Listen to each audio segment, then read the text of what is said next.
Caitlin Clark just dropped a career-high 45 points, 10 assists, a win in the front office. Silent, not a tweet, not a like, nothing from Fever GM Amber Cox, the same executive who 3 days earlier had plenty to say when a fan came after her online. That one she answered in minutes. This one, crickets, and Fever fans noticed. Fast. The words going around aren't subtle. People are calling this front office agenda-driven.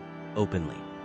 So today we're laying it all out. What actually happened on that bench with Stephanie White back in May, what Amber Cox has said on the record and when she's gone quiet, and why this front office keeps ending up in the middle of its own franchise players' biggest moments. No fabricated quotes, no guesswork dressed up as fact, just the timeline in order. Source from Real Reporting. Fever fans criticized GM Amber Cox for staying silent on X after Clark's 45-point, 10-assist career night against Seattle, contrasting it with her quick reply days earlier to a fan accusing her of only celebrating wins when Clark was out. Sportskeeda. Cox had responded directly to that fan on July 10, calling the narrative nonsense and insisting the team cannot wait to have CC back on the court.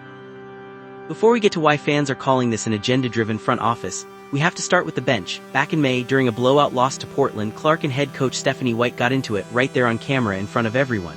And that one clip is where all of this really starts, because 2 days after that game, the Fever did something teams almost never do. They pulled a beat reporter's press credentials. Scott Agnes, gone. Over what the team called inaccurate reporting on Clark's injury status. Then Skip Bayless throws gasoline on it, posting that White was already being replaced. Fever had to shut that down too. So before we even get to Amber Cox's silence on the career night, you need 3 things straight. What actually happened on that bench, why a credentialed reporter got locked out of the building, and what Clark herself said when reporters finally asked her about all of it. Because her answer, not what you'd expect. Source from Real Reporting. Clark and coach Stephanie White had a heated sideline exchange during a 180-for loss to the Portland Fire, with White appearing to address the team and Clark shouting back. 2 days later, the Fever revoked the credentials of longtime reporter Scott Agnes over what the team called inaccurate and unsubstantiated reporting. The following day, Skip Bayless posted a false report claiming White was being fired and replaced by Iowa coach Jan Jensen. So let's rewind. After that bench blow-up went viral, reporters finally got Clark alone and asked her straight up, how is she handling all the noise online about her and the team? Her answer wasn't defensive. It was almost dismissive, like she couldn't believe the question was still being asked. She basically said the team never even sat down and hashed out everything being written about them in the media, and she didn't get why people were still stuck on it. But here's the thing, they did meet. Sophie Cunningham confirmed it days later. A long one, close to 2 hours. Started as a coaches and players meeting, then the coaches left and it turned into a players-only room. Think about the timeline for a second. Bench blow-up. Reporter loses his credentials. False firing report goes viral. Team holds a closed door, players only meeting almost 2 hours long. And Clark goes in front of cameras acting like it's nothing. That's not nothing. That's a franchise trying to control a story that's already gotten away from them. And that's before we even get to how the GM has handled her own public silence. Source from Real Reporting.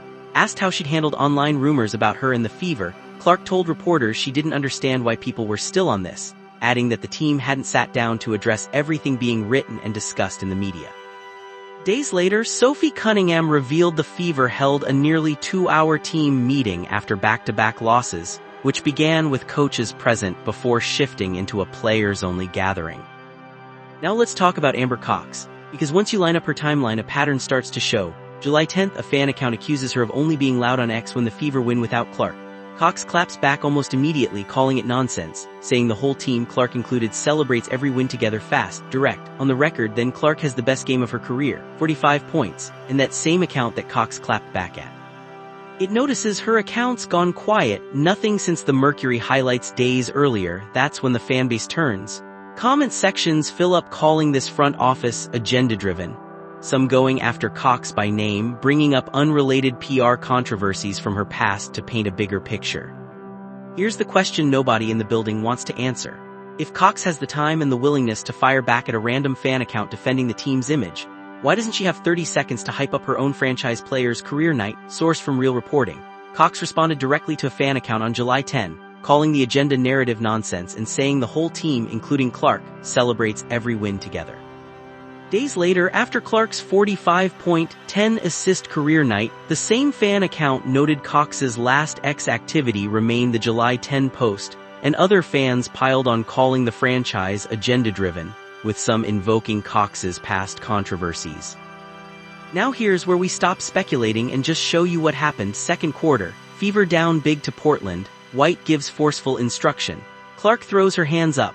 White calls Raven Johnson off the bench and Clark's out of the game, so reporters ask White about it directly, and her answer, not what the outrage accounts want you to hear.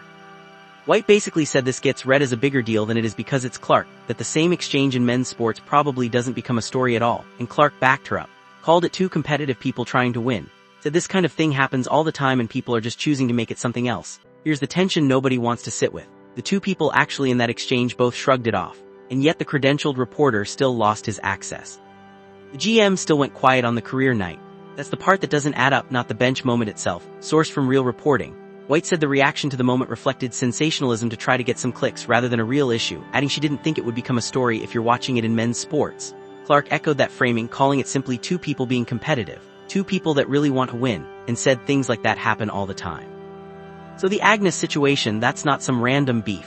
It traces back even further than the bench blow-up. 10 days earlier, the Fever scratched Clark just under 2 hours before a game against Portland, way outside the window teams are supposed to report injuries in. Agnes reported it was part of what he called a strategic management plan, and this is the part that raises the stakes. This isn't just a team-fan dispute anymore. The WNBA itself investigated and issued the Fever an official warning for violating injury reporting rules, so the team gets dinged by the league, and their response is to pull credentials from the reporter who covered it. That's when it stops being a Fever story and becomes a sports media story. The Professional Basketball Writers Association put out a statement objecting to any reporter losing access for doing their job. National reporters picked it up. Nearly 2 million views on Agnes's own post, league warning, revoked press credentials. A National Writers Association pushing back. A GM going quiet at exactly the wrong moment. That's not one bad news cycle, that's a franchise that keeps making the story bigger every time it tries to make it go away. Source from Real Reporting. The WNBA looked into Clark being ruled out just under 2 hours before a May 20 game against Portland without being listed on the injury report, and issued the Fever a warning for the violation. After Agnes's credential revocation went public, the PBWA's WNBA chapter released a statement objecting in the strongest possible terms to any reporter losing access for the act of reporting. Let's be honest about what we do and don't know. The league warned the Fever over injury report violations. Confirmed, a 20-year veteran reporter lost his credentials over that same story. The Writers Association publicly pushed back. The GM answered a random troll in minutes, but stayed silent through her own star's career night. What's not confirmed? Any suspension, ban, or punishment aimed at Clark herself. Not confirmed. Any rift between Clark and White, both of them on the record called it competitive fire and nothing more. So here's the verdict. This isn't a Clark versus the Fever story. It's a front office that keeps handling scrutiny worse than it handles basketball, and every time they try to control the narrative, they hand the narrative a new headline. The real question isn't whether Clark gets punished for something she never did. It's whether this front office can survive a full season of managing its own PR as badly as it's managed the last 2 months. Drop it in the comments. Is this front office actually mishandling this, or is the online noise doing most of the damage itself? We're tracking this one as it develops, so subscribe if you want the next update the second it breaks.